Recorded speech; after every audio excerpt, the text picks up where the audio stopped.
Il Veneto, terra di meraviglie, cultura e grandi uomini, è pronto ad affrontare nuove sfide ai tempi della pandemia. Noi le raccontiamo con la voce dei protagonisti. Vincenzo Lovino conduce Insieme Idee e Persone ogni mercoledì sera dalle 21 su Serenissima TV. Amici a casa, buonasera e benvenuti ad un'altra puntata di Insieme Idee e Persone, il nostro talk show. Lo scorso mercoledì abbiamo saltato per la ricorrenza festiva, invece siamo ancora qui presenti, sono le 21.00 e trasmettiamo in diretta dagli studi di Canale Italia, quindi canale 15 Serenissima TV, ma non solo, televisione. Come sapete noi siamo anche su Facebook e sui social, quindi facciamo vedere regia il nostro tutorial. Eccolo qua, basta andare sulla pagina Insieme Idee Persone TV, che è un po' diciamo, la nostra pagina social dove raggruppiamo tutte le nostre iniziative editoriali, e qui basta entrare nella diretta, schiacciare il bottone se siete fuori al bar, al ristorante, in pizzeria e avete piacere di seguire i nostri ospiti, e se avete piacere, come sapete, anche di telefonare da casa, perché c'è questa bella possibilità di fare domande o anche di fare semplicemente una riflessione, quanto mai utile. Non è necessariamente la domanda perfetta, quella che c'è bisogno in un talk show come questo, ma anche una riflessione può essere uno spunto di approfondimento con i nostri ospiti. Ecco, oggi avremo la possibilità di intervistare un medico, possibilmente non parlando di Covid, parlando di un aspetto tecnologico molto, molto particolare. Avremo 5-6 minuti in diretta qui con il dottor Nicola Zanovello, che è il chirurgia orologica robotica, ospedale Schiavonia ULSS 6 Euganea. ULSS 6 Euganea, dottore, che è salita alla ribalta della cronaca per il blocco fra l'altro dei computer, ma sembra che la situazione si stia normalizzando. Ecco, il dottor Nicola Zanovello io l'ho invitato molto volentieri perché per quanto riguarda l'aspetto sanitario, ospedali, sanità in generale, ovviamente in questo momento si pensa solo al Covid. Invece col dottor Zanovello oggi invece parliamo anche di prospettive. Una cosa completamente nuova, se lo vuole magari adesso ce lo illustrerà il dottore, quindi apriamo la mente a nuove prospettive, a nuove possibilità. Magari siamo stati abituati, dottore, a vederle magari in qualche film di fantascienza di qualche anno fa, di qualche decennio fa, però magari poi la fantascienza dei film poi diventa realtà, ecco, addirittura da diventare una sorta di specializzazione. Ci vuole un po' spiegare come funziona, poi magari chiediamo alla regia di mandare in onda qualche foto. Buonasera, sì, sono Nicola Zanovello, sono un urologo, sono specialista urologo e mi occupo di tutta la patologia urologica presso l'ospedale di Schiavonia, diretto dal dottor Calabrò. Il dottor Calabrò qualche anno fa ha avuto un'intuizione geniale, prima del Covid, che è stata quella di far arrivare il robot Da Vinci all'ospedale di Schiavonia. Posso dire la marca perché c'è solo questo, per cui non c'è un conflitto di interessi. Cos'è il robot in chirurgia?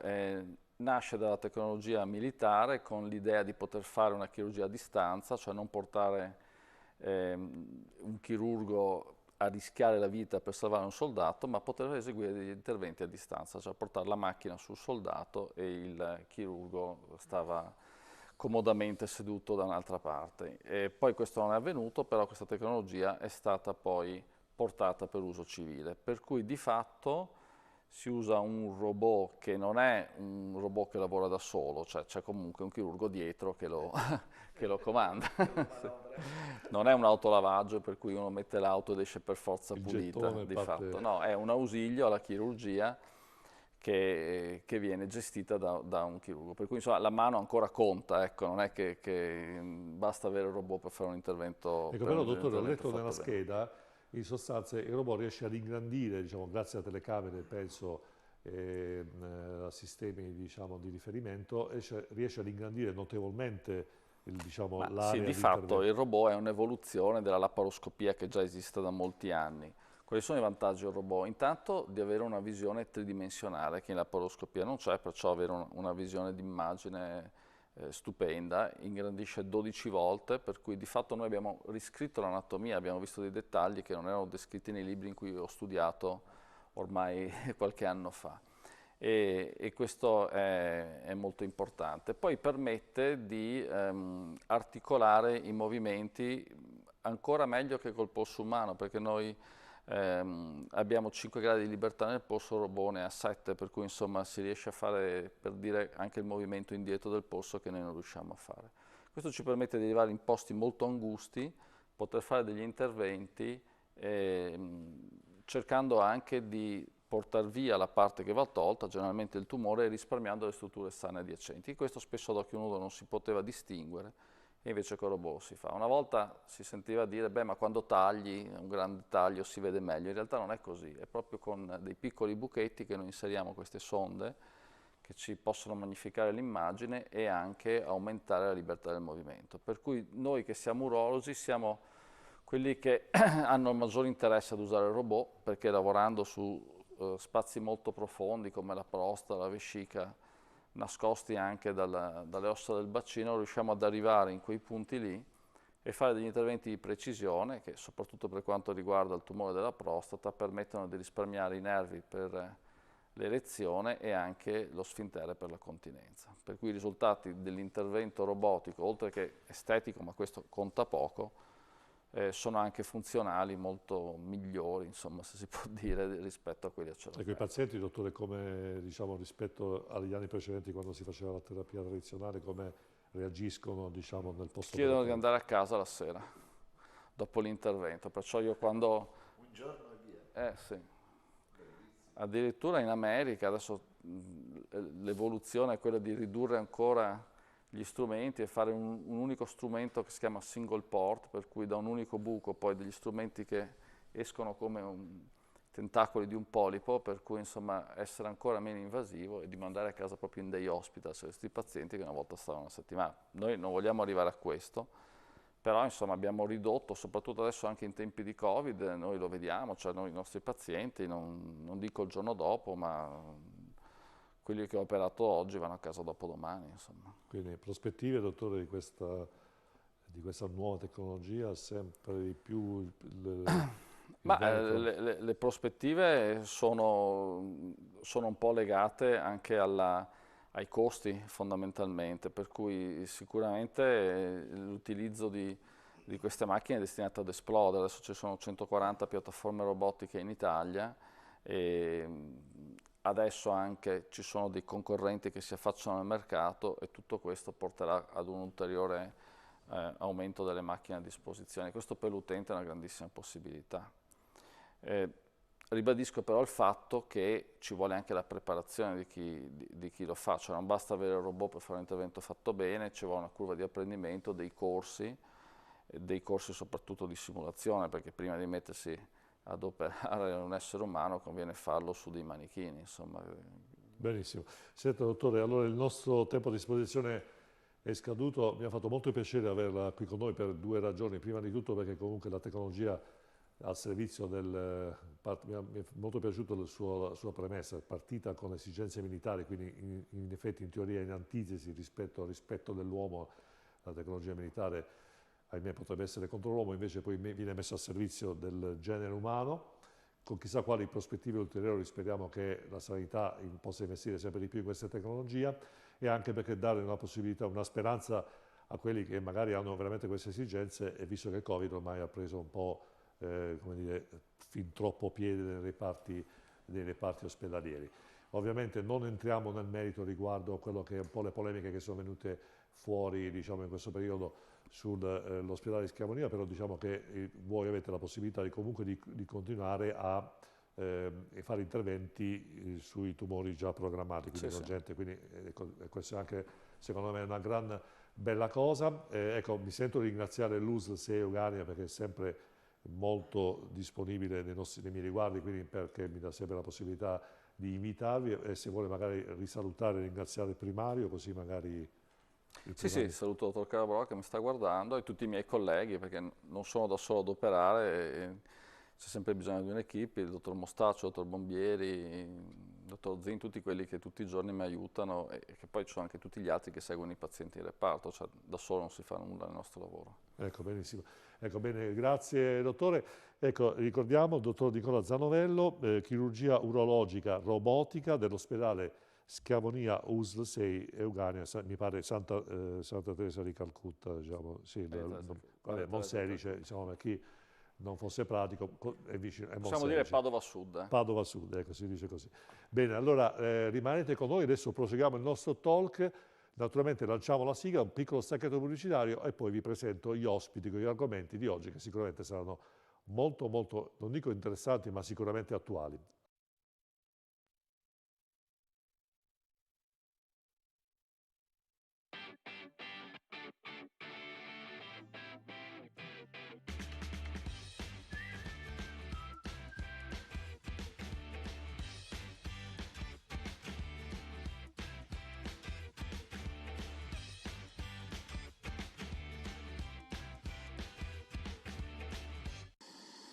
C'è un po' la macchinazione, c'è una politica scarsa.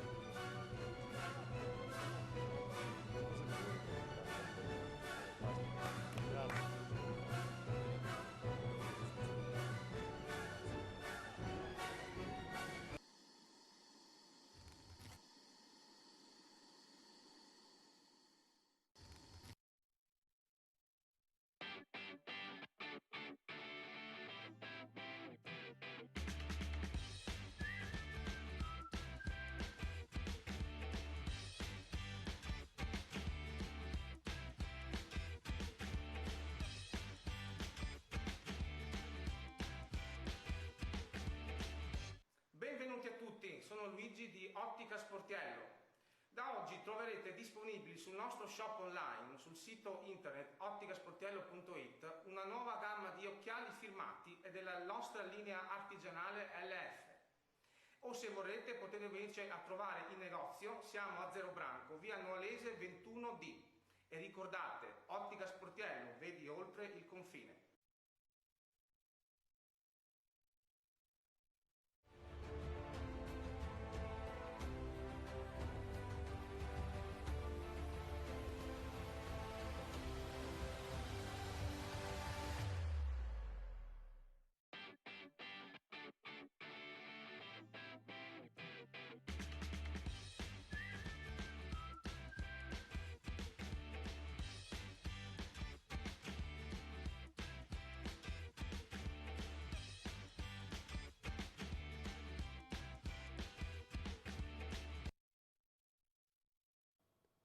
Bene, di nuovo in linea, di nuovo in diretta, 21:13, sì, spero anche al nostro orologio, spero anche al vostro. Ricordiamo che, ecco qua, la sovraimpressione è diretta Facebook e YouTube, quindi se volete andare a vedere, non siete collegati al televisore, ma volete andare a vedere i nostri ospiti e partecipare con le telefonate, basta collegarsi ai nostri social. Ricordiamo poi 049 63 11 11 per chi volesse chiamare da casa. Da questo momento in poi possiamo intervenire direttamente da casa. Quindi abbiamo sentito qualche minuto fa il dottor Zanovello della chirurgia robotica, argomento molto molto interessante che ci dà speranze per il futuro, per chi magari ha delle patologie. Vi presento i nostri ospiti, gli argomenti di questi giorni sono stati fra i più disparati e certamente hanno creato un tifo a favore o contro, adesso li vedremo assieme. Vi presento Francesco Scopelliti, Italia Viva Padova, buonasera, benvenuto. Buonasera a voi. Poi abbiamo Sebastiano Costalonga, che invece è assessore commercio e attività produttive del Comune di Venezia. Buonasera a tutti. Buonasera, benvenuto. E poi Alessandro Loddo, consigliere comunale Sarmede, provincia di Treviso, Forza Italia. Buonasera, grazie per l'invito. Ecco, quindi Alessandro Loddo rappresenta poi i giovani, quindi riprendiamo questo, abbiamo avuto anche altri giovani in settimane precedenti, però riprendiamo questo discorso di voler diciamo, come dire, ritornare in auge i problemi dei giovani che si vogliono affermare, adesso ne parleremo più dettagliatamente. Scopelliti, allora, Figliuolo dice, lei so che è un fan di Figliuolo, però Figliuolo certo. dice se vogliamo passare un Natale tranquillo passerò a fare le vaccinazioni casa per caso. Si è gridato allo scandalo, notizia di oggi, proprio di oggi pomeriggio. Secondo lei non sa un po' da Unione Sovietica questa affermazione? Ci voleva un po' di Unione Sovietica, in effetti. Insomma, per me che sono un vecchio comunista, insomma, Vetero è comunista. un'ottima cosa. Dico senza offesa, vetero comunista, quindi. Scherzo, non sono mai stato comunista. Anche se Sia era del chiaro. PD non c'entrava No, mai stato comunista. Io vengo da una famiglia democristiana, cattolica, insomma, ero socialista, ma chi non è stato socialista nella vita? Insomma, una volta, almeno una volta. Chi qualche ora, chi qualche anno, insomma. Allora, noi abbiamo una grandissima fortuna in Italia. Abbiamo la fortuna di avere un Presidente del Consiglio che è una persona seria, che decide, per esempio, che bisogna bisogna fare il tampone per venire in Italia, perché noi siamo in una situazione particolarmente favorevole rispetto al resto dell'Europa. Quindi perché ci dobbiamo prendere l'Omicron, la variante Omicron? Allora, chi viene in Italia si fa il tampone. D'altronde, io sono stato per il mio compleanno pochi giorni fa in Inghilterra, a Bristol. Ho fatto un tampone prima di partire, un tampone a domicilio a casa di mio figlio, un tampone prima di tornare. Ho speso anche 200 sterline, insomma, per fare tutto, per dire. Qui da noi un tampone costa 10 euro, 15 euro, chi viene si fa il tampone e chi è positivo lo blocchiamo. No, infatti non ho capito molto bene la manovra dell'Europa che si è indignata per questo Ma blocco. no, l'Europa si è indignata per una questione come al solito burocratica, perché io che sono un fan sfegatato, dopo Draghi, un fan sfegatato dell'Europa, riconosco che c'è ancora una sacca di burocrazia che andrebbe in qualche modo combattuta. E loro volevano essere avvertiti 48 ore prima, ma queste sono decisioni che si prendono da un momento all'altro e poi quando si ha il carisma e l'autorevolezza di Draghi si prendono e si prendono immediatamente, no? Insomma, ecco.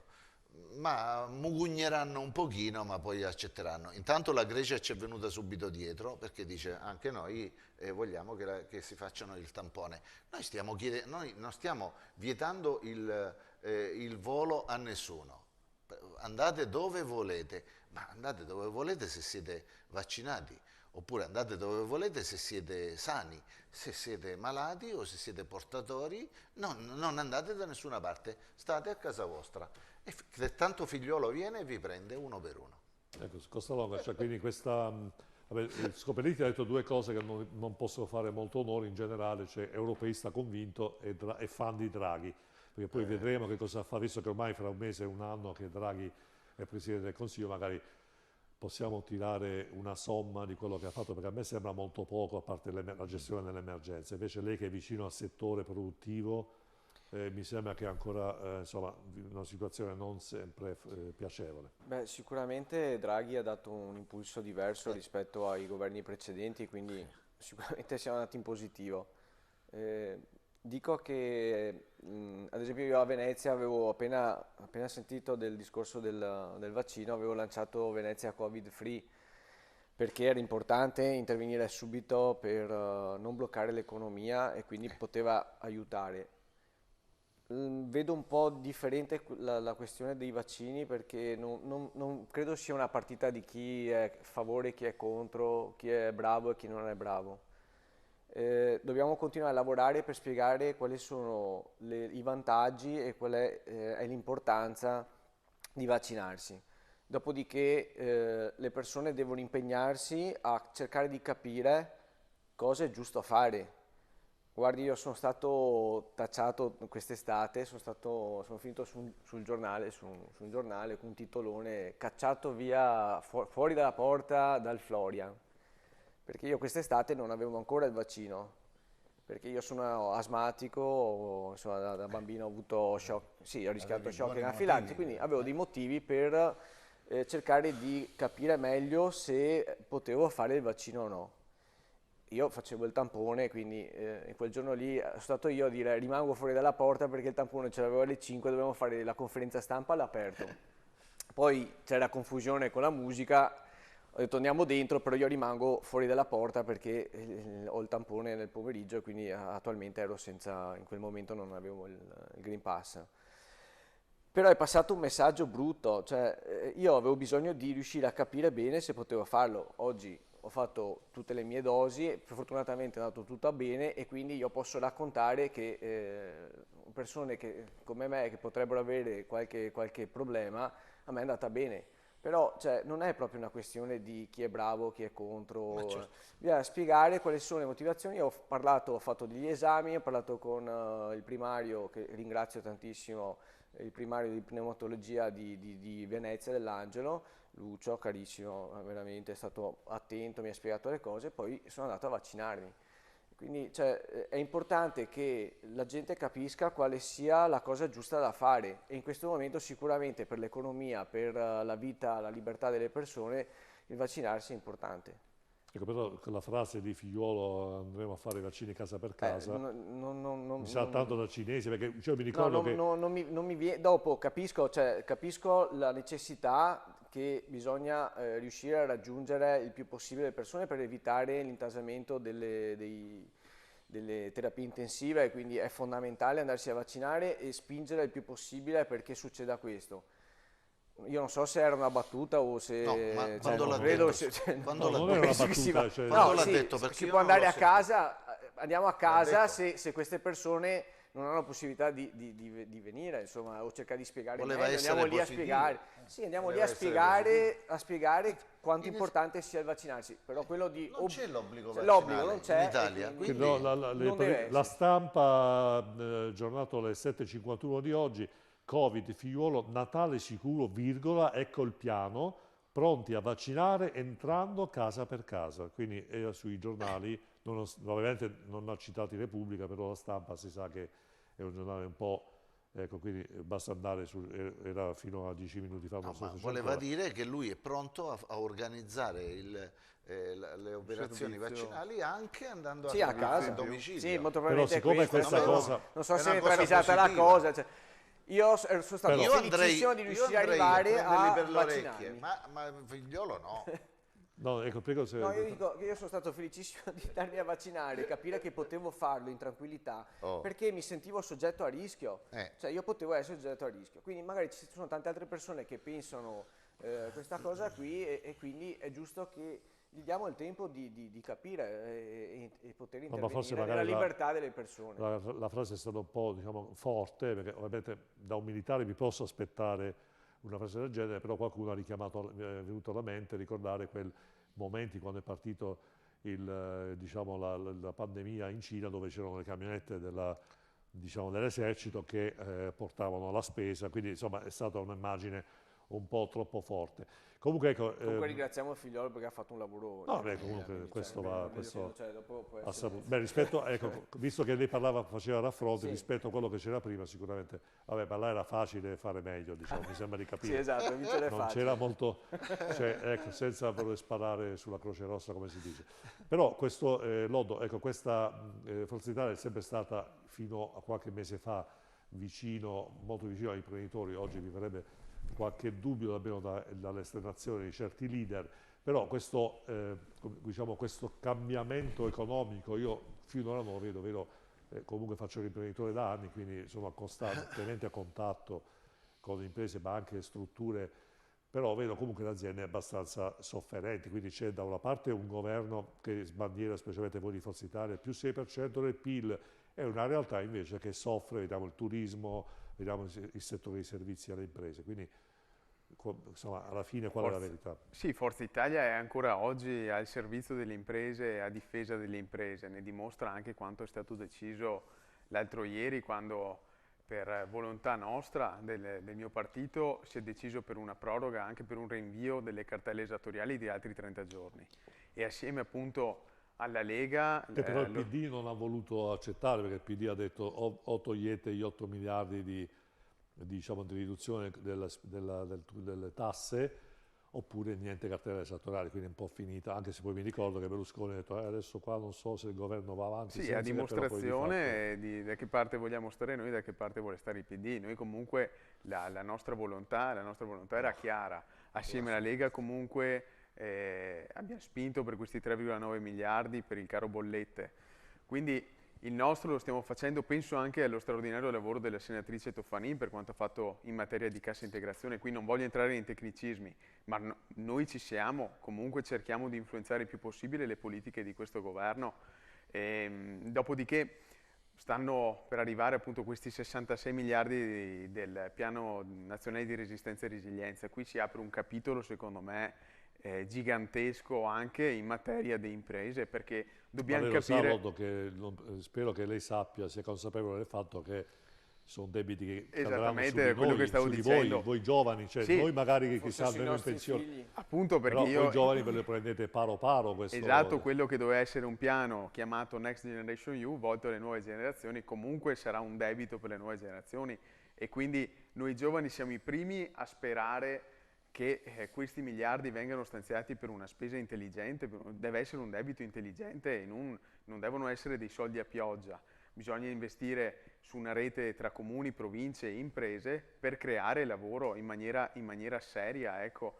Quindi dimenticando quello che è il reddito di cittadinanza per com'è, per come è stato ideato, perché anche lì i dati danno dimostrazione che è una misura destinata comunque a fallire, ha già fallito, su 1,1 milione di percettori comunque di occupabili di questi risultano in 400.000. Però Loddo, Quindi devo comunque segnalarle che Berlusconi qualche settimana fa ha detto viva il reddito di cittadinanza, perché magari Ma spera lì Berlusconi ha voluto nell'appoggio. sottolineare che il Paese necessita comunque di misure assistenziali, tanto che appunto il reddito di cittadinanza più della metà non è occupabile, nel senso che ha avuto bisogno di questi soldi proprio perché ha bisogno di mangiare, per campare. E le altre 400.000 persone invece risultavano occupabili. Ma cosa significa occupabili? In questi, in questi in realtà anni cosa hanno fatto? Chiediamolo ai navigator, diciamo, no? Dice lei. Bisogna Chiediamo ripartire da una politica seria, da una riforma dei centri per l'impiego, da una politica scolastica seria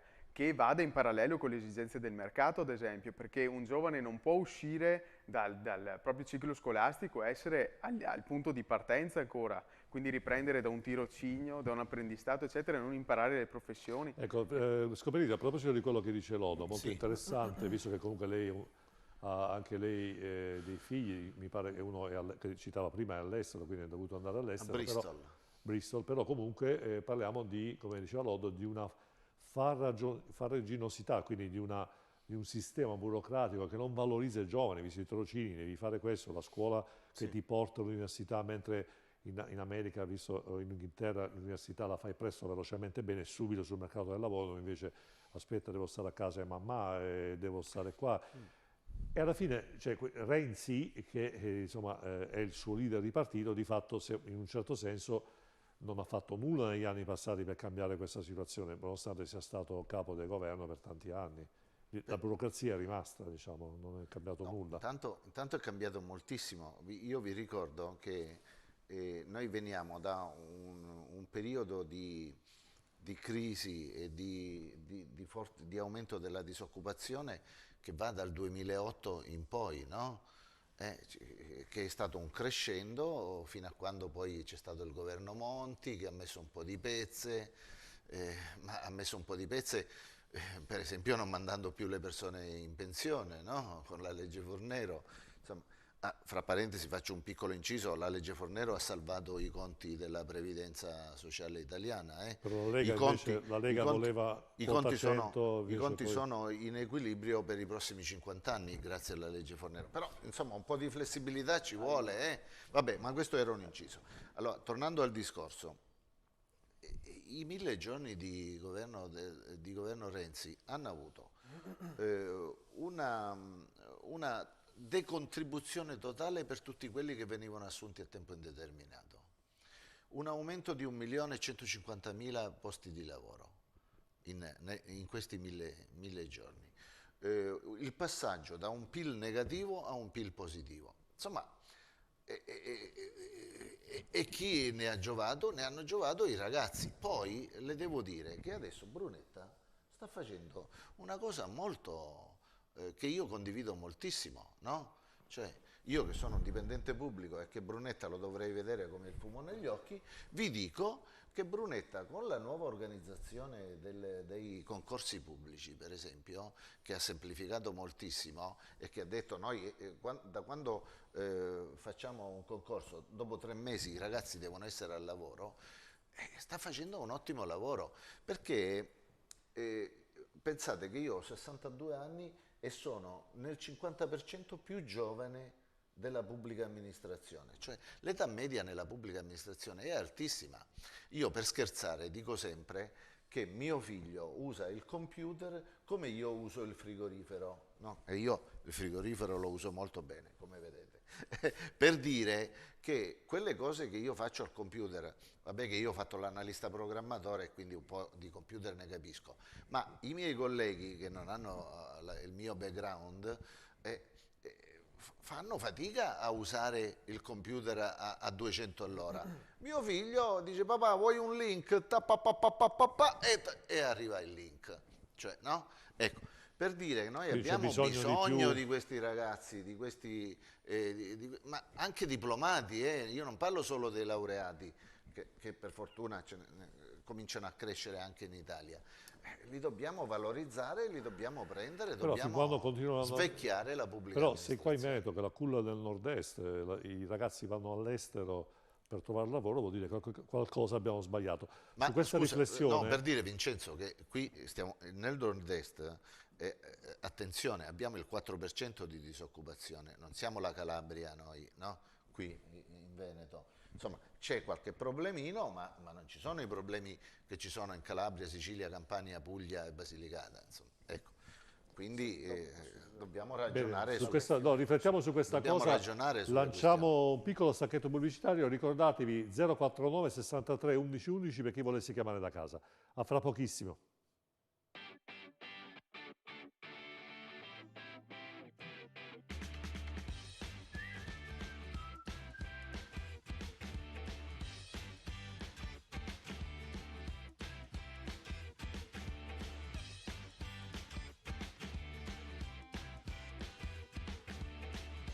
Benvenuti a tutti, sono Luigi di Ottica Sportiello.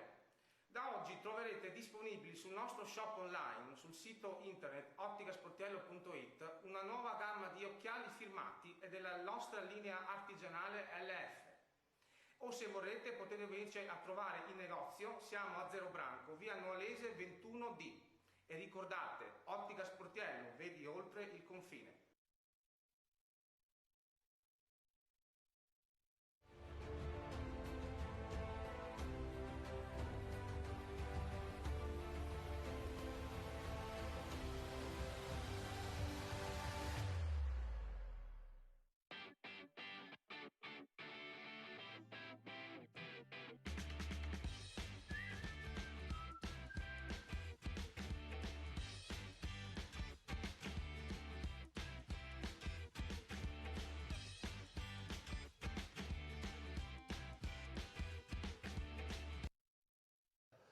Bene, nuovi in diretta 21:32. Ecco, Costalonga su questo argomento dei giovani vuole dire la sua.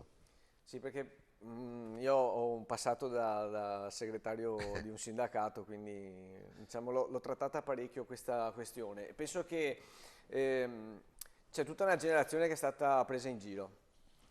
Sono completamente distante rispetto a quello che, insomma, abbiamo parlato adesso. Sono contro la Fornero perché ha bloccato completamente la possibilità di fare nuove assunzioni. Per quanto riguarda il reddito di cittadinanza è una cosa assurda, perché di fatto hai fatto in maniera tale che la gente non abbia voglia di andare a lavorare. Hai creato problemi alle attività, alle aziende, perché non trovano le persone anche disponibili ad andare a lavorare. E poi c'è il passaggio più importante.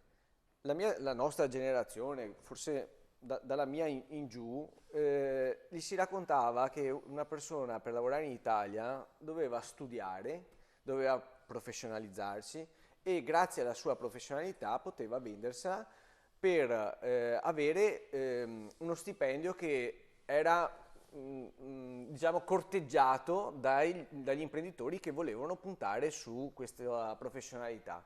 In realtà con stage, il famoso stage, si sono approfittati di questi ragazzi che studiavano fino a tarda età, entravano nel mondo del lavoro e venivano adoperati con stipendi bassissimi e quindi trattati malissimo. Per forza i giovani sono scappati via dall'Italia perché non avevano quello che gli era stato prospettato con il percorso formativo.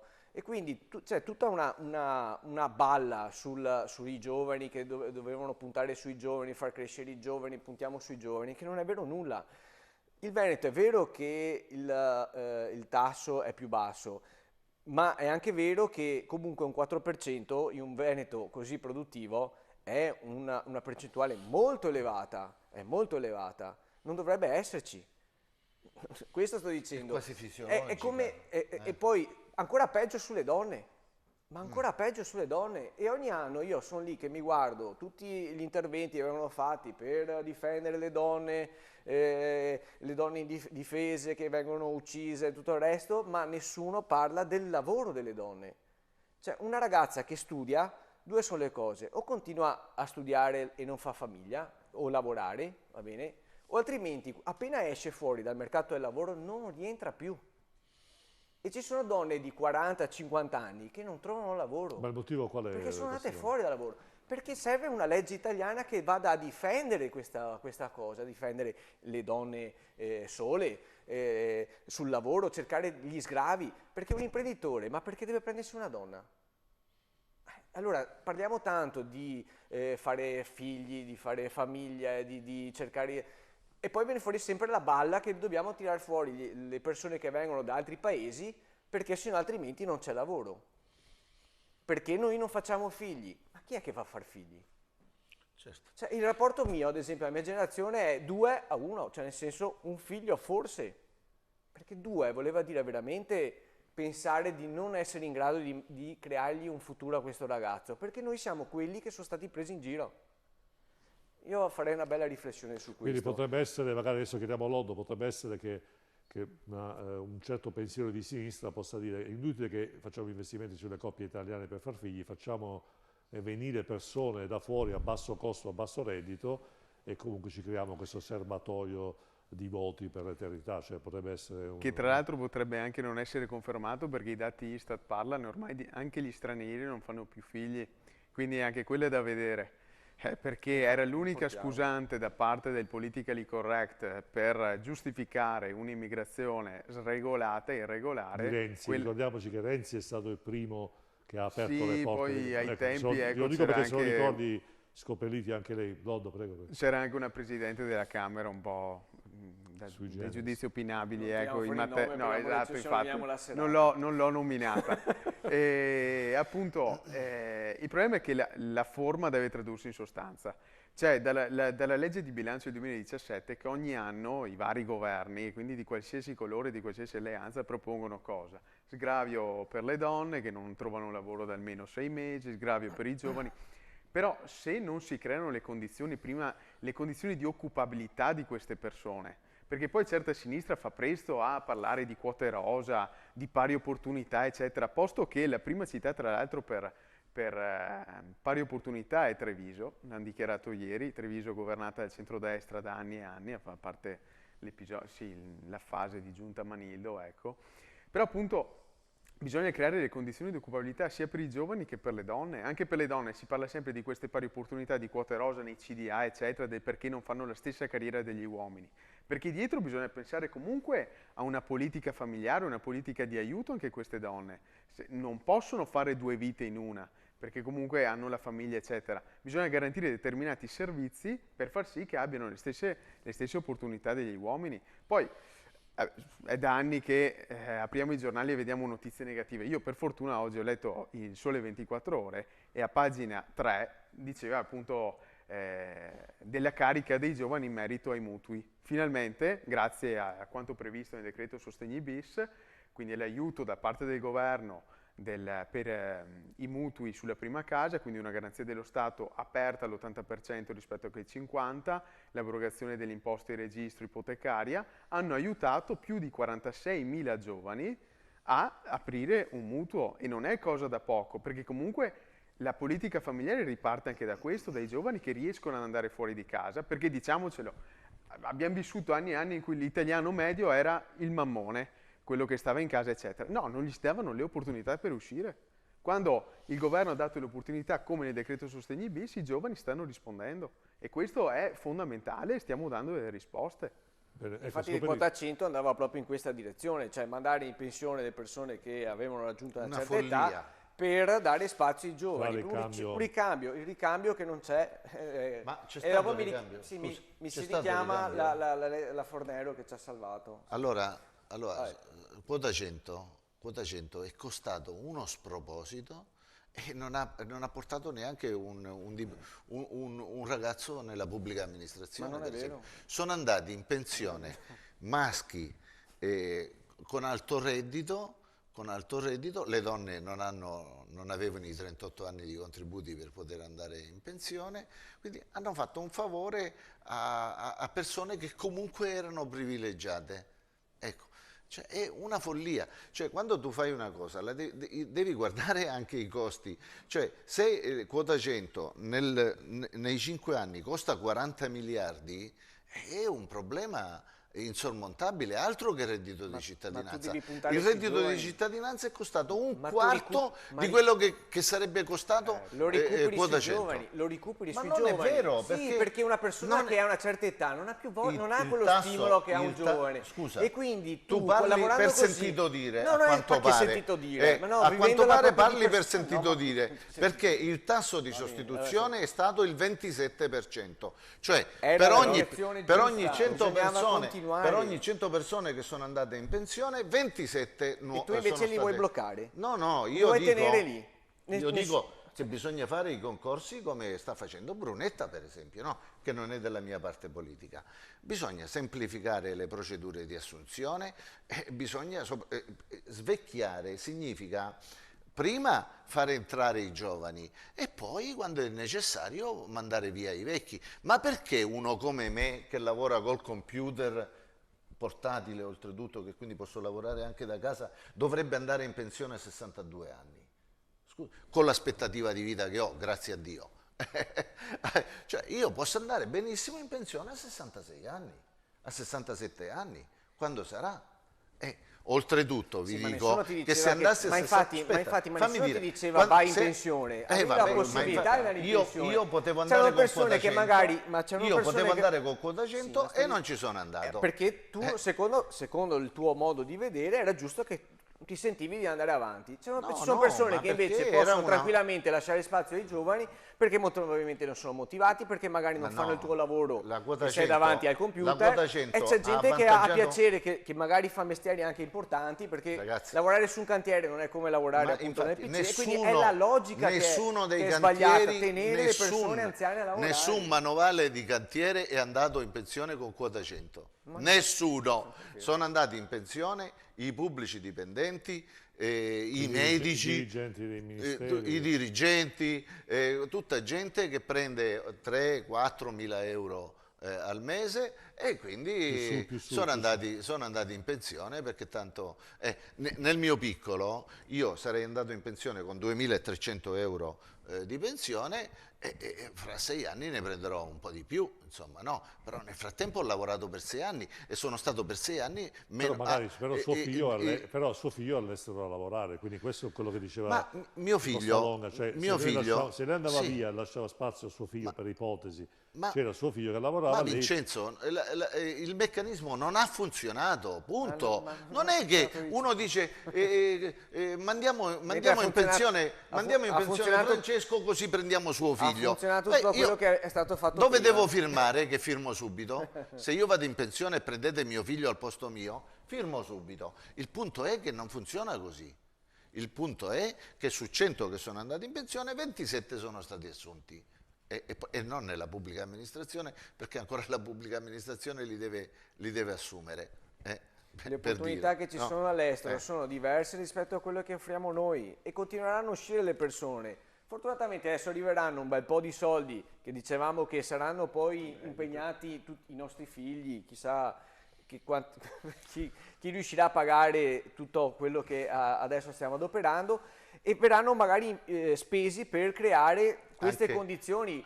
Anche questa è una narrazione un po' sbagliata, perché gli italiani, quali sono gli italiani che vanno all'estero? Gli italiani enormemente preparati, cioè quelli che vanno a fare il dottorato come lo non sta solo. facendo mio figlio, Sì. oppure i camerieri, quelli della ristorazione, quelli che hanno un mestiere, quelli che il pizzaiolo, voglio dire, che va a Londra è sicuro che lavora. Sì, Ma voi vedete questa migrazione di operai dall'Italia alla Germania, per esempio? Non No, c'è, ma abbiamo- ovviamente. no, però- ovviamente. Quindi anche questa narrazione che i nostri ragazzi vanno all'estero l'elite e quelli che fanno la bassa manovalanza, insomma, no? E grazie a Dio non sono decine e decine di migliaia. Però è una sconfitta che non siamo, come diceva Ma la è persona, una non sconfitta, abbiamo Abbiamo Vincenzo. fatto anni È e anche anni- una Abbiamo scelta di vita, prospettiva, è scoprire, anche, andiamo alla una scelta di vita. I nostri figli sono figli dell'Europa, sono figli del mondo.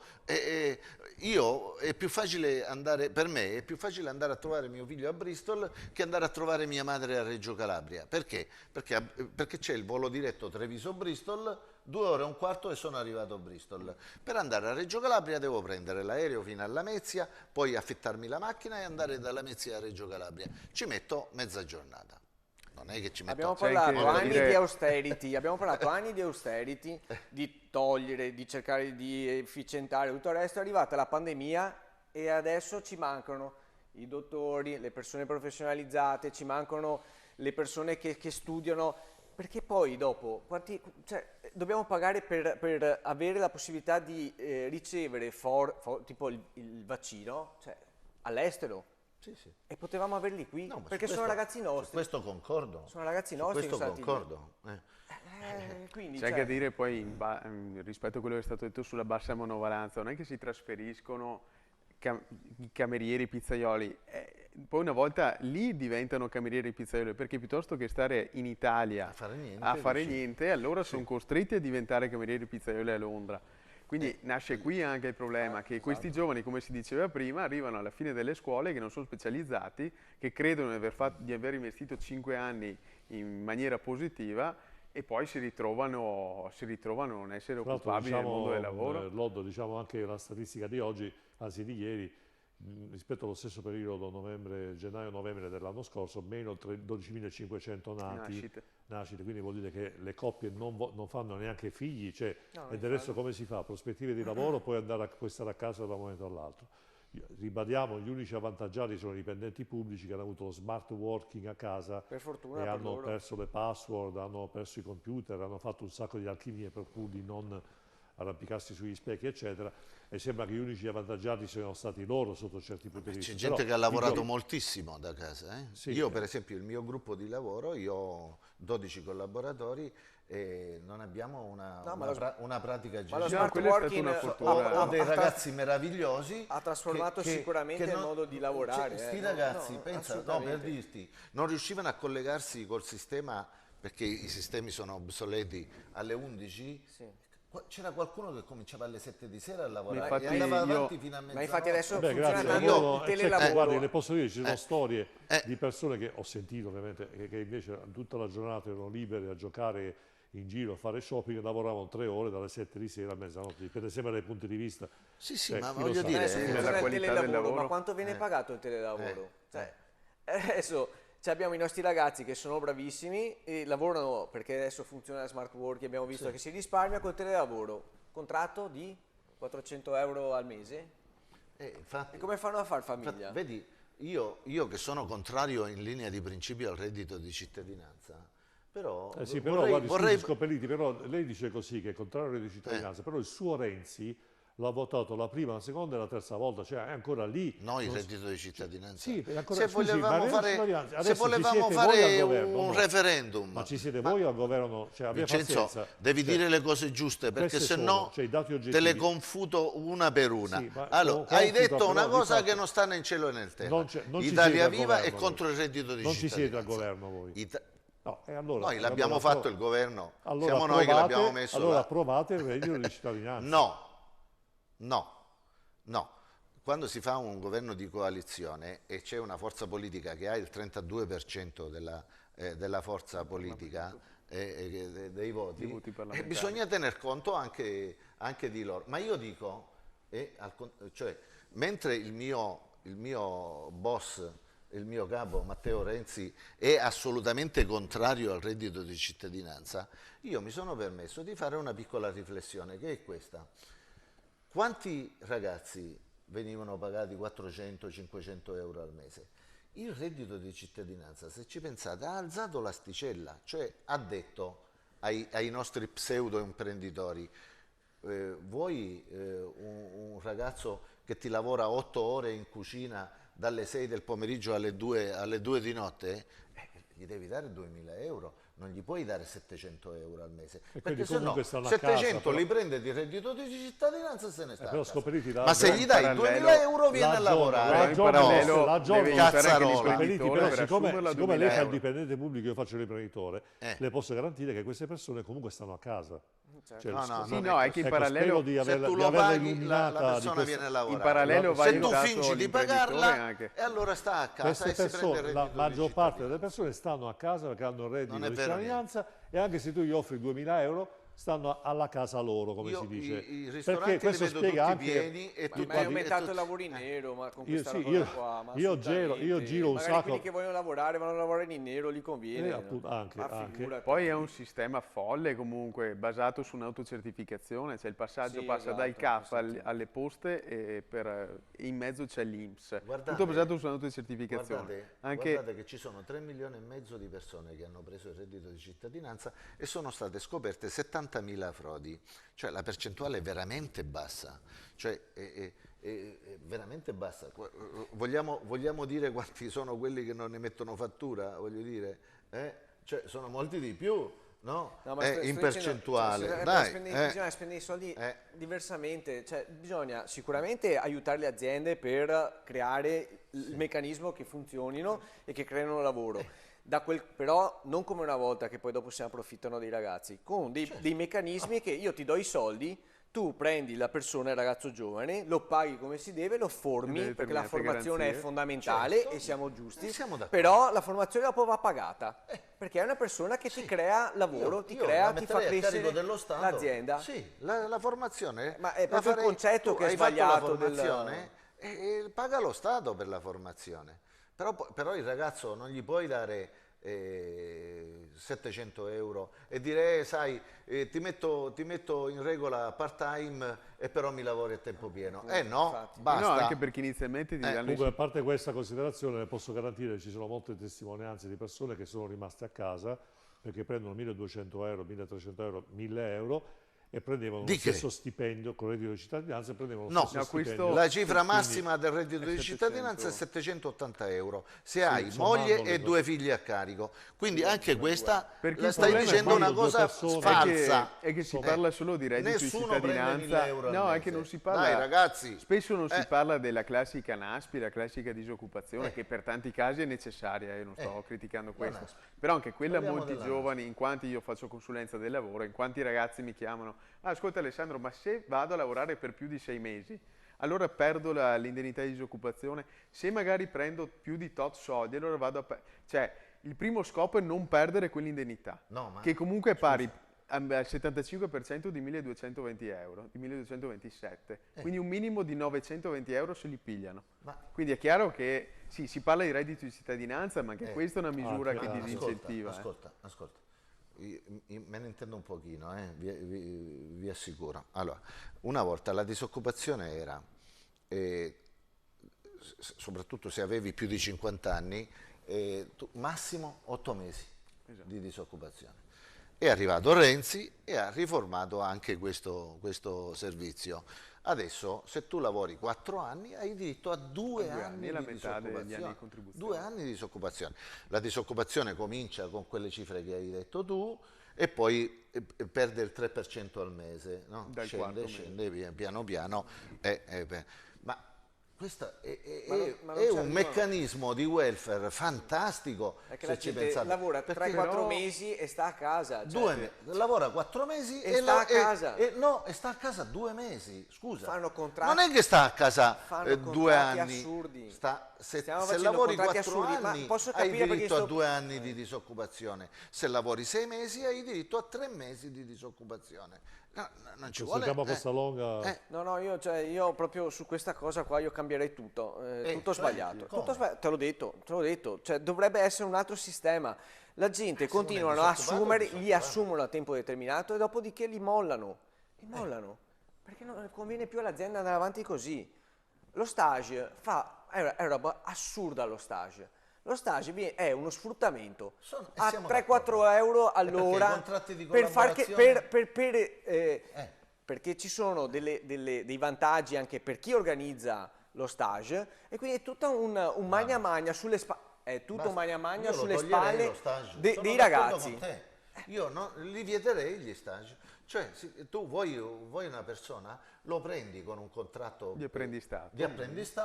E lo paghi. Sarebbe più Porca giusto, miseria. Scopelliti, sarebbe più giusto abbassare le tasse sul lavoro. Ma certo. E questa è la cosa, perché questi E chi le mezzucci paga le tasse? Solo noi abbassare lavoratori tasse- paghiamo le abbassare tasse. le tasse sul lavoro. Sentiamo la telefonata Voi da casa. imprenditori non ne pagate tasse. Sentiamo la Noi le telefonata da paghiamo casa. le tasse. Pronto, chi parla? Sì, Pronto? buonasera, salve. Sì, Pronto, prego. mi sente? Sì, prego, va Sì, avanti. salve. Sì, chi parla? Da Sono dove la signora- chiama? Chiamo da Selvazzano, in provincia Sì. di Padova. Prego. Sì, devo intervenire per quanto riguarda il reddito di cittadinanza. Sì. Allora, il reddito di cittadinanza, secondo il mio parere, è una cosa fatta bene, ma è stata gestita male dallo Stato. Una persona, le faccio il mio esempio, sono vedova da 10 anni purtroppo, ho dei problemi di salute che non mi permettono di poter lavorare e ho un disabile al 100% con un'accompagnatoria. Ora, una donna della mia età, e ho 50 anni, quindi comunque sono giovane, che non lavora e deve stare dietro a un disabile, a un ragazzo disabile, con il reddito di cittadinanza viene aiutata in questo senso. Lei si rende conto che mi hanno dato 40 euro? Bene, grazie la nostra telespettatrice da casa, però evidentemente questi sono casi che è giusto tutelare. certo. È giusto, Cavolo. non stiamo parlando di quello. La signora ha fatto bene a evidenziare questo Assolutamente. aspetto, però parliamo invece di persone che non sono incentivate ad andare a lavorare. E quando ho fatto prima, Scopelliti, l'osservazione bisogna ridurre le tasse, cioè lei sa bene che è un esperto del settore, sa bene che se un dipendente prende 1.000 euro, per l'azienda ci sono altri 1.000, 1.100, talvolta anche 1.200 di costi. Sì, lo so. Soldi che potrebbero andare alle imprese per fare investimenti e ai dipendenti per fare, e quindi è quello il problema fondamentale. Invece lo Stato cosa fa?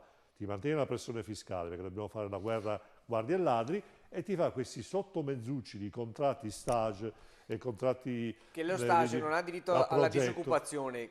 Certo E che no. quindi è tutto Contratti appunto a lucrare progetto, sopra i contratti ragazzi. È sfruttamento e La basta. signora diceva giusto, ma quella è un'altra cosa. Questi qua stiamo parlando di, come dicevi tu, politiche per l'inserimento al lavoro, politiche per creare lavoro, è un'altra cosa. Il reddito di cittadinanza, visto dalla signora, è una cosa che deve esserci e deve essere per assistere le persone che hanno questi problemi, ma non è certo il reddito di cittadinanza. Senta Scopelliti, ma suo figlio che reddito ha, che tasse paga in Inghilterra, lì, a Bristol? Lei sicuramente gliel'avrà chiesto, la prima cosa che ha chiesto a suo figlio, No, quanto guadagni. Allora, mio figlio, Sinceramente. finisce il dottorato a febbraio, intanto, quindi praticamente sta ancora studiando. Siccome è un ragazzo coscienzioso, è diventato nel frattempo responsabile di una struttura scolastica, di uno studentato dove ci sono 300 studenti, e quindi lo pagano per tenere in ordine, per tenere a bada tutti questi ragazzi, e si è pagato l'affitto.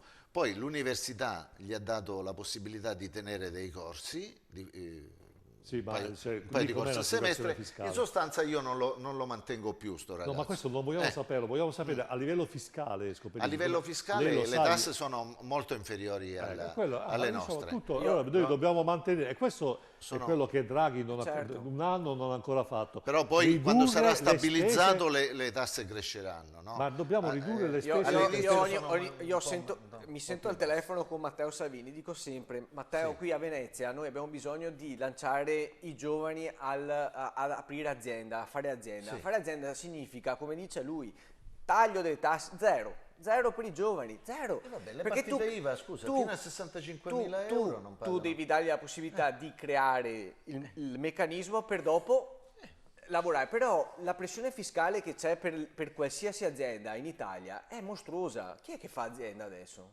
Chi è che si mette a fare azienda? Ragazzi, va Chi è bene, che si mette a fare avete, azienda? avete Tu perfettamente devi lavorare ragione. sulla produttività delle aziende e dopodiché ti ritorna la cosa, perché se un'azienda sta bene, è sana, Ma sì, ma cre- sì. crea, crea lavoro, crea movimento, d'accordo. il crea concetto tutto di quello che non so serve. se competitività, cioè questo vuol dire per le aziende italiane essere competitivi, cioè non avere un carico di tasse, di burocrazia più diciamo tanto elevato, magari meno rispetto alle altre aziende europee. Allora, se invece così noi saremo sempre noi- fuori mercato. Se Allora, noi guardiamo lei la media Scopelliti- europea, siamo sulla cioè, parte alta se della... lei ama l'Europa, però l'Italia deve fare per questo motivo la Cenerentola d'Europa, perché a livello economico non siamo in grado di competere con le altre nazioni europee, va fatta una sai riflessione. chi ce la fa a Cioè, Venezia?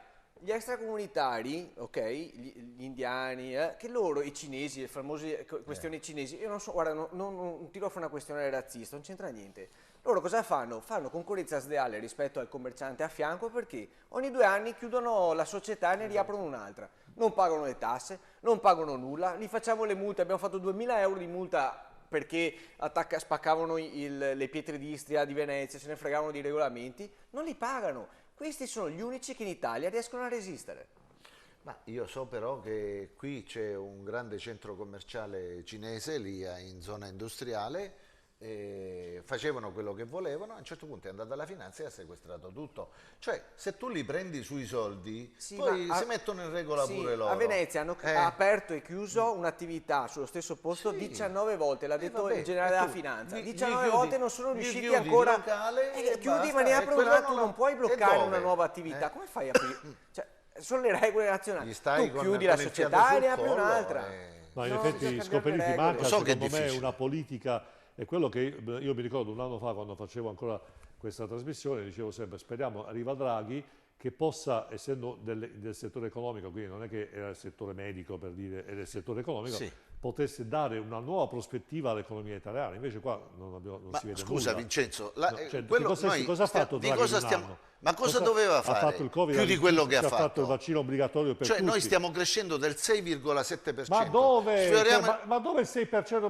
Ma le leggi il giornale allora, Scopelliti? allora non si può parlare con te. No, non Perché si può parlare se se tu, parliamo se tu di vuoi cose confutare serie. anche questi dati, allora Ma lei li legge- è inutile parlare. Lei È sono inutile scritte parlare. piccolini, magari lei non li legge No, perché si sofferma su dati Covid. Draghi è Però ci solidità sono- e cioè, la questione Draghi è solidità perché è ben visto a livello europeo, ci dà la possibilità di tenere i tassi bassi, di tenere lo Diglielo. spread basso, cioè, c'è tutto un Spiegaglielo. meccanismo che in questo momento Draghi ci può aiutare. Cioè noi abbiamo C'è anche da 2000 dire- scusa, Dopodiché Bertizzi, la politica- noi abbiamo 2000 miliardi di debito, va bene? No, di più. 2300, quello che è. 2460. Allora, un conto è pagare l'1% di interesse sul debito, un conto è pagare il 4%. Cioè, se tu paghi il 4% su 2000 miliardi, sono 80 miliardi di interessi. assolutamente, Se paghi l'1% sono 23 miliardi. Ci sono 57 miliardi di il differenza. governo Berlusconi è caduto con questo sistema, col giochetto, perché lo spread purtroppo era andato a funziona così. 580. E questa fase adesso qui quant'è? siamo così, 100 ed è 100 ed è 130 adesso lo spread perché i tassi tedeschi sono negativi. Certo. Perché noi paghiamo mediamente negli ultimi 3 anni abbiamo emesso debito allo 0,7% per dire, no?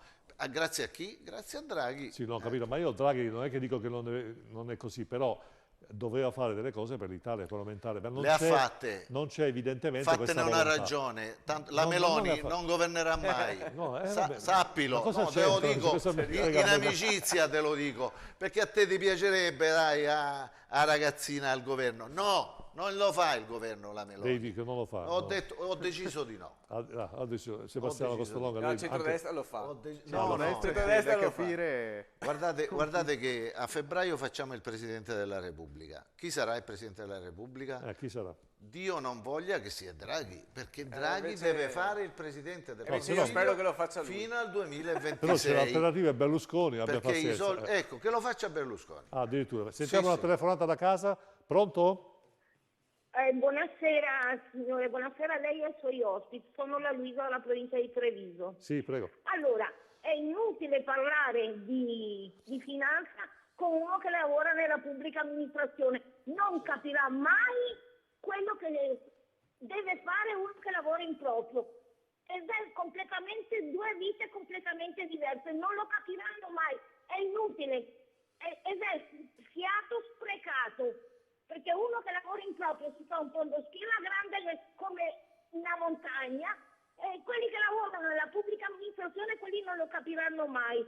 Buonasera, grazie a tutti, arrivederci. Grazie a lei. No, è una riflessione purtroppo amara, ma non perché siano limitati, perché hanno un'esperienza diversa. La pressione fiscale al 70%. Oggi parlavo con un imprenditore e mi ha detto: ho fatturato 46.000 euro, me ne sono rimasti, diciamo, facevo il conto del 2021, me ne rimarranno 20.000.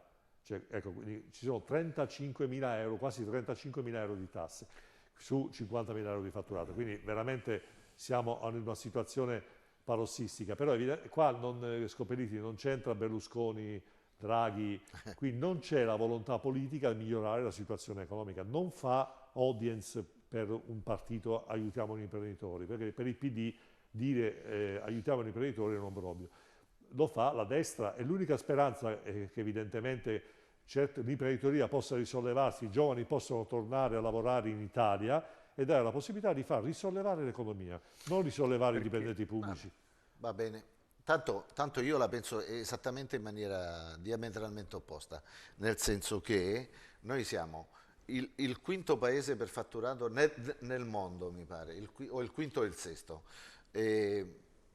Non siamo proprio un paese povero, povero è il Senegal, non l'Italia, per essere chiari. Noi per fatturato pro capite, per la bilancia commerciale che abbiamo largamente in attivo, lo sapete che l'anno scorso abbiamo venduto all'estero 50 miliardi di prodotti più di quelli che abbiamo introitato? Se noi non avessimo il problema del debito, saremmo un paese immensamente ricco. L'88% degli italiani è proprietario della prima casa, l'88%, e adesso tant'è vero che lo sport è ammazzare chi ha la casa. L'IMU, e me l'ha tolta la prima volta, me l'ha tolta Berlusconi, certo. e poi l'ha tolta Renzi definitivamente. Adesso la vogliono Io rimettere. non pago l'IMU e pagavo 800 euro di IMU perché ho una casa in centro e quindi insomma pagavo 800 euro. Adesso questo governo mi sta tagliando un pochino di tasse. Io avrò un 700-800 euro di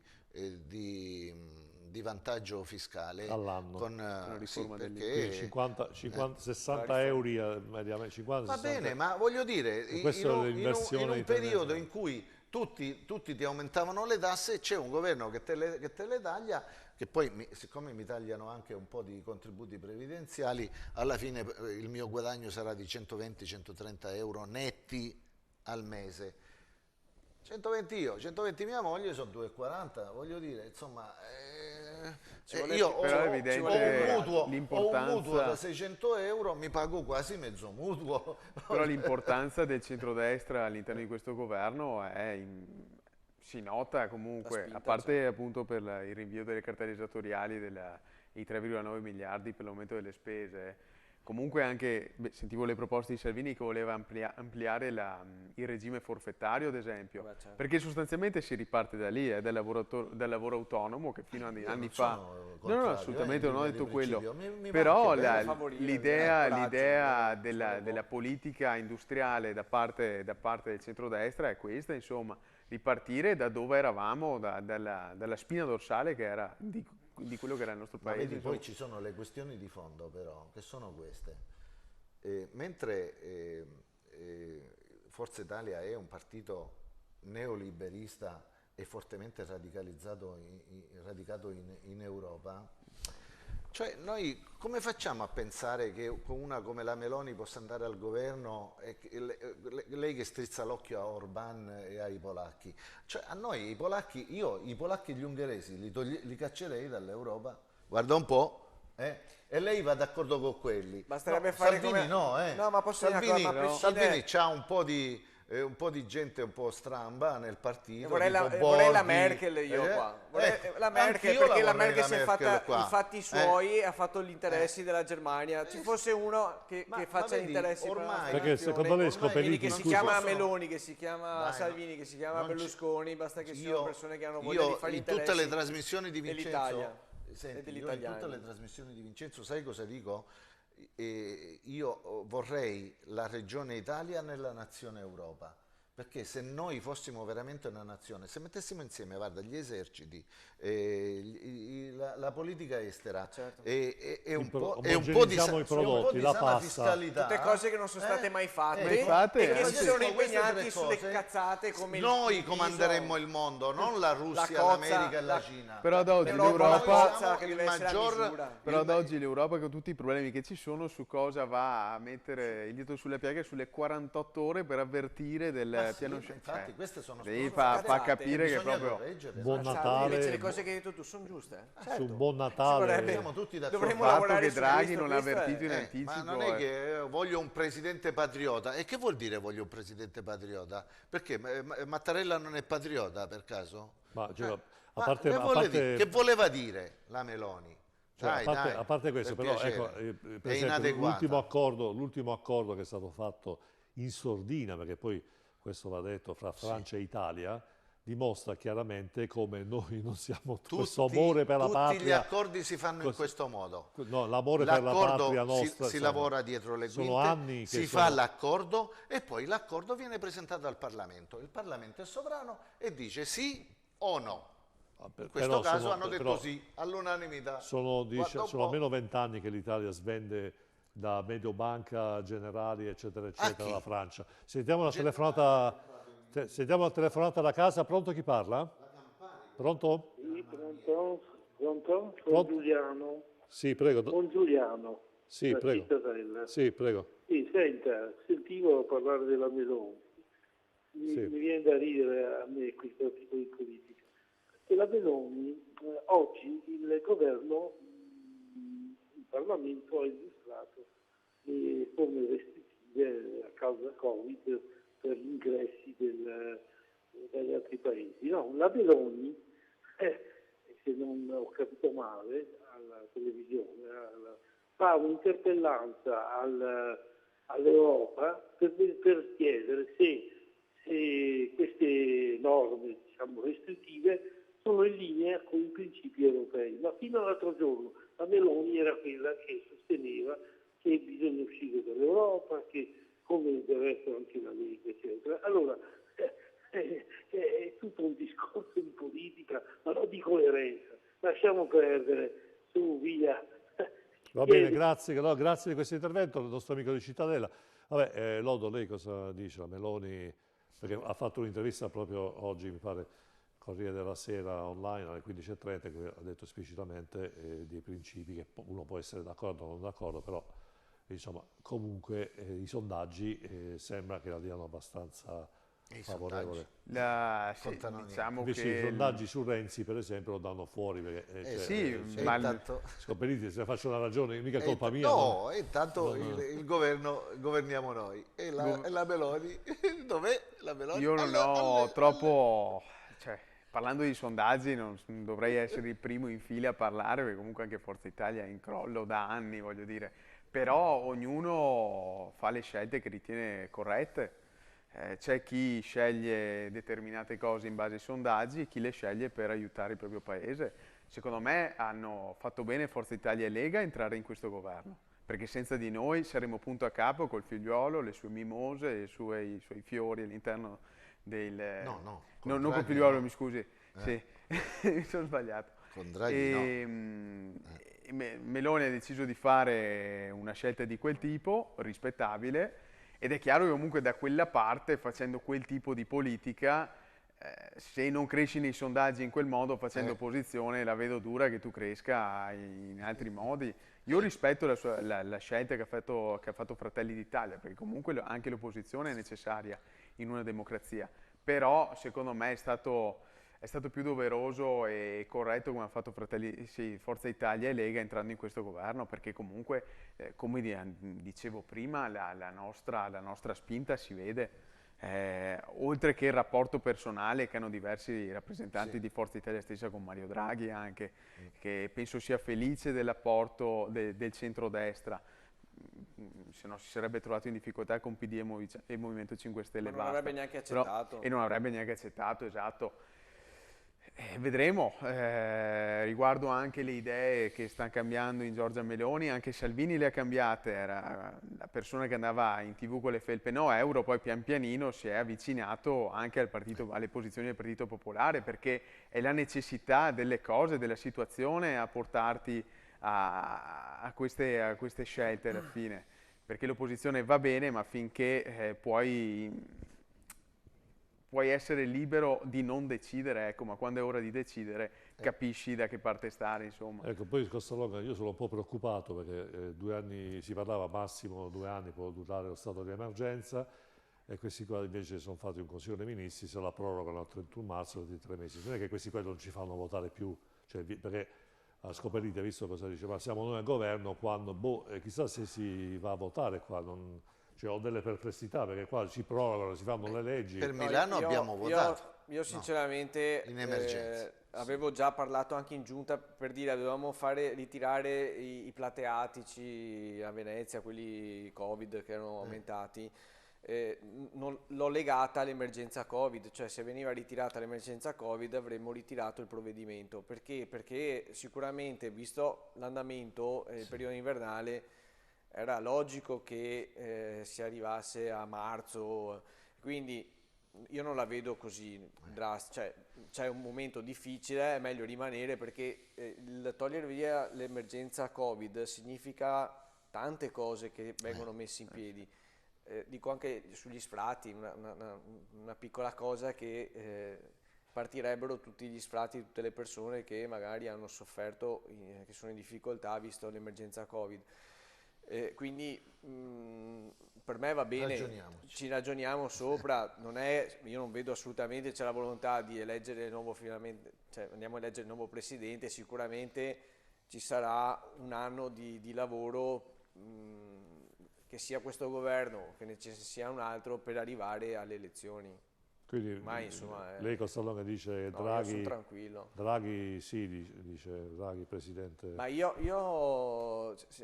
non conto nulla, no? Giusto, tanto non decidono altri. No? Vabbè, ma lei insomma Però, con Salvini ha un filo diretto. Mi piacerebbe l'idea e potrebbe aiutare anche sicuramente il governo futuro tenere Draghi come Presidente della Repubblica, però cioè, io la leggo in questa maniera. C'è una continuità, diciamo, come dire, Sì, la perché politica che si riprende un po' le proprie responsabilità con un Presidente del Consiglio più politico e un Presidente della Repubblica più di immagine. E potrebbe lavorare meglio con scelte più coraggiose, un governo che sia, io spero, mi auguro che sia quello di centrodestra, che possa dettare quello che è il futuro dell'Italia. Chiedete permesso a Scopelliti perché se non... non so, perché poi non si sa neanche ancora Scopelliti dove sarà. È del tutto legittimo che lui aspiri a un governo della sua parte per la sua parte politica, però io vi faccio sommessamente notare che Draghi è la persona giusta al posto giusto nel momento giusto. Secondo me dovrebbe governare almeno fino al 2023, ma se è possibile anche dopo, fino a quando c'è questo programma, questo PNRR, questi 200 miliardi da spendere, perché questi 200 miliardi possono cambiare veramente il Paese. E allora dipende come io li affiderei più a uno come Draghi, a uno come Figliolo, a uno come Franco, a uno come Giovannini. Sì, ma dico, potrebbe rimanere lo stesso. Vedi, se fai il Presidente della Repubblica, il Presidente della Repubblica è un ruolo di rappresentanza dell'Italia. Non è vero. Non siamo la Francia noi. Che il Presidente della Repubblica te lo concedo perché è sempre stato scelto dalla sinistra, è il capo del governo. Non è così. Guarda che io voglio un Presidente della Repubblica che scegliamo in maniera condivisa, magari al primo turno. Dovrebbe essere scelto dagli italiani direttamente. Io preferirei il presidenzialismo, io l'ho sempre ci credo, è una storia quella. Se vogliamo una Repubblica presidenziale dobbiamo cambiare la Costituzione. Non è facilissimo, No, certo, l'abbiamo visto visto quanto è complicato. Io preferirei un Presidente della Repubblica donna, per esempio, perché non l'abbiamo mai avuta e secondo me sarebbe un passo avanti fortissimo, no? Anche un segnale fortissimo. Per Draghi cosa vorrei io? Vorrei che governasse l'Italia e che mettesse l'Italia in sicurezza fino al 2026 e poi quando la von der Leyen se ne va, che prende il posto della von der Leyen in Europa e mette a posto l'Europa. Cioè, questo è il mio sogno nel cassetto, però capisco che è un sogno. Sentiamo l'ultima telefonata da casa. Pronto, chi parla? Sì, buonasera, sono Ivan Palasgo. Sì, prego.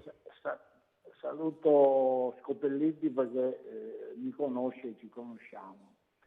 Io sono infatti intervenuto perché sono rimasto un po' basito quando Scopelliti, sì, forse non ti ricordi Scopelliti, comunque vabbè, ti verrà in mente, non c'è nessun problema. Vabbè, non è una gran perdita per lei, non si preoccupi. C'ho l'Alzheimer. No, ma neanche per Scopelliti non è una gran perdita. Vabbè, sono modesto, dai. E quindi sono rimasto basito quando Scopelliti ha detto che il ruolo del Presidente della Repubblica è un ruolo di rappresentanza. Cioè, in tutta franchezza siamo proprio completamente fuori strada. Il ruolo del Presidente della Repubblica è la figura garante della Costituzione nell'interesse del popolo. Altro che rappresentanza. E siccome il Presidente della Repubblica deve agire facendo in modo che la Costituzione venga applicata, come ho già detto e ripeto, ma nell'ottica dell'interesse e delle garanzie costituzionali a tutela del popolo, io mi chiedo e vi chiedo e chiedo a Scopelliti, ma se secondo voi, al di là del fatto che possa piacere o no, ma Mario Draghi può essere visto con la sua storia, con che ha avuto, che ha, con la sua preparazione, con le sue frequentazioni, possiamo barattarlo per essere il garante della Costituzione nell'interesse del popolo? Bene, grazie di questa osservazione, dobbiamo tagliare purtroppo perché mancano 5-6 minuti, però la riflessione Costalonga del nostro telespettatore è molto, molto forte, molto importante. Cioè, in effetti Draghi... Ivan Palacio non è l'ultimo arrivato, insomma, lo conosco bene e quindi sicuramente la riflessione che ha fatto è giusta, nel senso bisogna capire se può essere. Nel presidenzialismo sicuramente sarebbero gli italiani a deciderlo e quindi avremmo risolto il problema.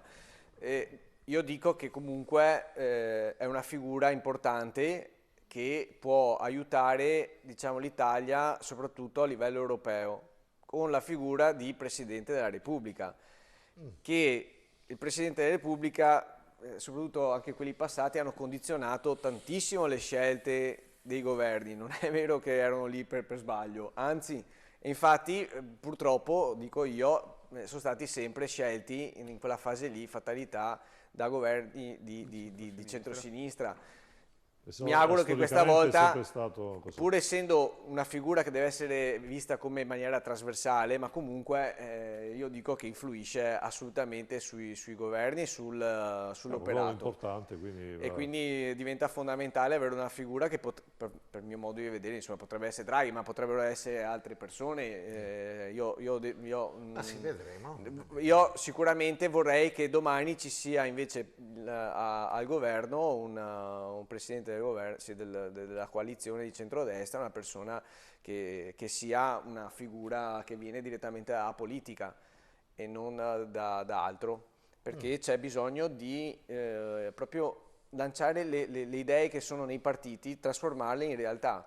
E un tecnico, una persona che non arriva in maniera ferma. Sì, esatto. Sono d'accordo con lei perché comunque Costalonga, perché la politica deve cominciare piano piano a riprendersi la responsabilità delle proprie scelte. Oggi tutto infatti non so se notate, i partiti scelgono tutto, sì, il reddito di cittadinanza, sia quello, sia quell'altro, oppure dicono no e poi dopo 5 minuti dicono sì. Ecco, se sei al governo e c'è il tuo rappresentante lì, dopo diciamo, devi essere coerente con i propri progetti. Ricordiamoci quanti partiti, e faccio riferimento a lei, Scopelliti, sono andati su e poi sono finiti giù precipitevolmente perché non sono stati coerenti. Quindi la politica si deve riprendere in mano questa cosa. I partiti devono tornare a fare politica, essere al centro degli interessi. Responsabilizzarsi. Sì, cioè. no, ma devono anche rappresentare la propria cittadinanza, mentre qui è accaduto il contrario. In base all'andamento, in base al sentiment della nazione, allora i partiti si sono sempre adattati a quello che sentiva la gente, ma invece i partiti devono essere parte attiva, devono essere loro i portatori di interessi e tornare a fare la politica vera e propria. Abbiamo attraversato una fase storica dove appunto il politico in sé e tutto ciò che era tecnico era visto in maniera positiva rispetto a ciò che era politico, cosa che invece questo ha portato a una svalutazione della politica e una perdita di fiducia anche. Ecco, facciamo un giro brevissimo, visto che manca solo qualche minuto. Costolongo, abbiamo ricevuto un messaggio di un esponente nel mondo del commercio che dice: Costolongo sta facendo un gran lavoro anche sul mercato di Mestre. Ci vuole un po' spiegare questa cosa? Sì, beh, oggi è una bella giornata perché mi ha emozionato, sono quelle cose da amministratore che ti fanno piacere. Ho sistemato una questione del mercato di Mestre che era iniziata con il Covid, io non c'ero neanche ancora, quindi l'amministrazione aveva fatto un'operazione più legata all'emergenza, quindi è intervenuta per sistemare, diciamo, i banchi che vengono posizionati nel centro di Mestre in maniera tale per tentare di tenere aperte i mercati, però penalizzando delle persone. Io ho ripreso insieme con il sindaco, con gli uffici, abbiamo ripreso in mano la questione, abbiamo riportato quelle persone che erano state svantaggiate per un anno, le abbiamo riportate dove erano con delle regole un po' più restrittive, tutto seguendo le norme, però sono tornati al loro posto. E vedere insomma una persona di 50 anni che si mette quasi a piangere, che mi ringrazia, mi ha fatto piacere, dico, sono proprio contento. Sto lavorando nel modo giusto. Sono proprio contento. Io ti dico sempre, quando hai ospiti, sindaci, assessori, che loro sono degli eroi, io enfatizzo, ma poi lo penso veramente, che loro sono veramente bravi. E anche l'assessore al commercio che abbiamo qui a Padova è molto bravo, Antonio Bressa piace molto ai commercianti perché deve essere come te, bisogna essere sul territorio, empatico, che parla con la gente, che fa il lavoro. Bravi, diciamo, continuate così. È stato un anno difficile, penso per tutti i colleghi del commercio, è stato un anno terribile perché hanno proprio abbiamo passato di essere aiutati. Io non vedo l'ora che arrivi Natale per stare un po' con la mia famiglia perché sono proprio stanco. Siamo stati impegnati, io sono in aspettativa al lavoro, quindi mi sono messo a fare l'assessore a tempo pieno.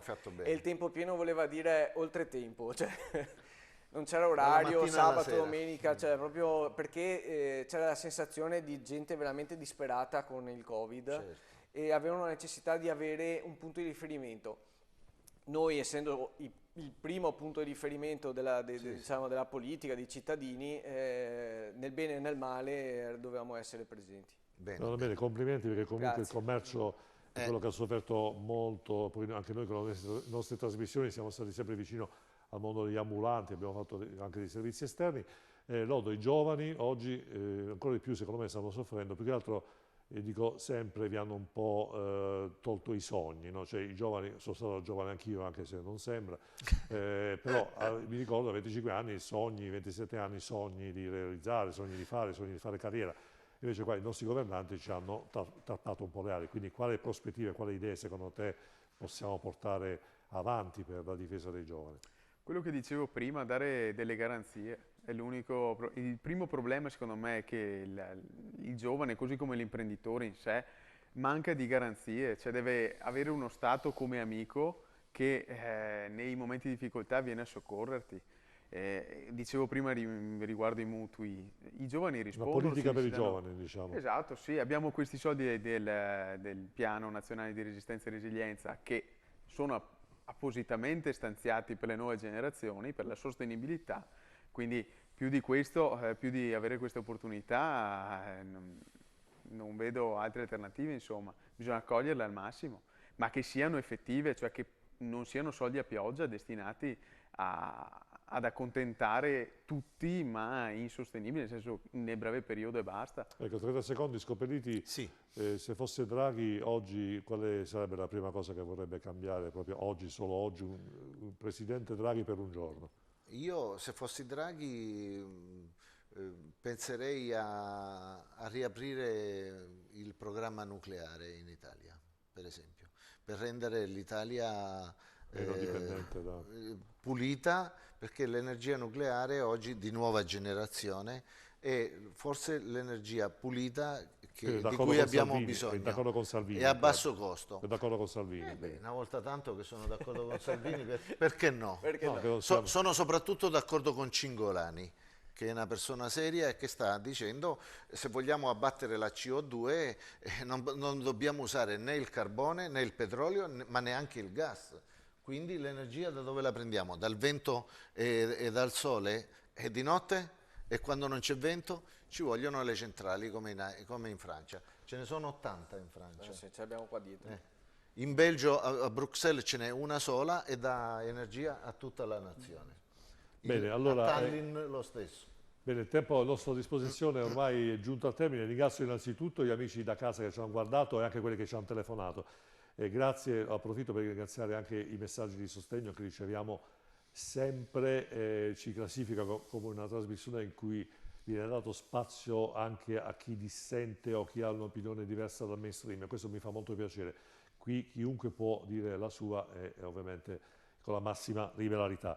Ecco, ringrazio il dottor Nicola Zanovello che ci ha intrattenuto 5-6 minuti, abbiamo parlato di robotica, chirurgia robotica urologica, responsabile dell'ospedale Schiavoni USL 6 Euganei, poi Francesco Scopelliti, Italia Viva, Grazie a voi. Sempre una vivace partecipazione, Sebastiano Costalonga, assessore al commercio e attività produttive del Comune di Venezia, grazie all'impegno nel settore del commercio, perché ovviamente abbiamo il settore economico imprenditoriale, come diceva lei, ha bisogno di riferimenti, quindi grazie al suo impegno, alla sua dedizione personale. Grazie. E ovviamente anche un grazie a Alessandro Loddo, giovane consigliere comunale di Salamere Treviso, Forza Italia, e ovviamente che ha il gravoso compito di portarci noi vecchietti avanti nel